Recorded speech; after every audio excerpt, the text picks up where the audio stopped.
Moran RC আগ্ৰৱালা হাই স্কুলত বিশ্ব পৰিৱেশ দিৱস পালন।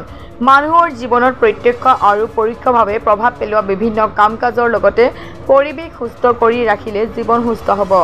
মৰাণ আঞ্চলিক ছাত্ৰ সন্থাৰ অন্তৰ্গত মৰাণ খটখটি ছাত্ৰ সন্থা প্ৰাথমিক গোট উদ্যোগত মৰাণৰ সমীপৰে খটখটি ৰামচন্দ্ৰ আগৰৱালা হাই স্কুলত বিশ্ব পৰিৱেশ দিৱস পালন কৰা হয়। বিশ্ব পৰিৱেশ দিৱসৰ লগত সংগতি ৰাখি বিদ্যালয়খনৰ চৌদিশে গছ পুলি ৰোপণ কৰে বিদ্যালয়খনৰ শিক্ষক-শিক্ষয়িত্ৰী, সমাজকৰ্মী, ক্ৰীড়া সংগঠকসকলে। ইয়াৰ পিছতে অনুষ্ঠিত এক সমূহ সভাত উপস্থিত থকা বিশিষ্ট ব্যক্তিয়ে উপস্থিত থকা ছাত্ৰ-ছাত্ৰীক উদ্দেশ্য বক্তব্য আগবঢ়ায়। প্ৰাকৃতিক আৰু সামাজিক পৰিৱেশত বাস কৰে বায়ু, পানী, মাটি, গছ ইত্যাদিৰে নিৰ্জীৱ বস্তুবোৰে প্ৰাকৃতিক পৰিঘটনাবোৰ ভৌতিক পৰিৱেশ কৰিছে বুলি উল্লেখ কৰে। 1972 চনৰ 5 জুন আন্তৰ্জাতিক মানৱ পৰিৱেশ সন্মিলনত পৰিৱেশ সুৰক্ষা আৰু সংৰক্ষণৰ কথাটো গুৰুত্ব সহকাৰে আলোচনা কৰা হৈছিল বুলি কয়। পৰিৱেশৰ লগত মানৱ স্বাস্থ্য সম্পূৰ্ণ জড়িত থাকে বুলিও কয়।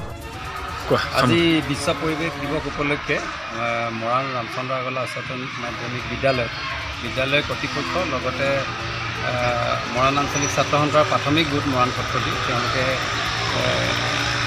অৰ্গেনাইজ কৰিছিলে যে আজি দিৱসটো আমাক নিমন্ত্ৰণ কৰিছিলে।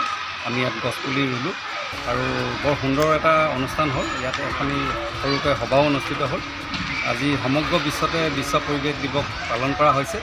এইটো 1972 চনৰ 5 জুনৰ পৰা 16 জুনলৈকে এই পৰিৱেশটো প্ৰথম আৰম্ভ কৰিছিলে আৰু প্ৰতি বছৰে আমাৰ 5 জুনত বিশ্ব পৰিৱেশ দিৱস পালন কৰি আহিছে।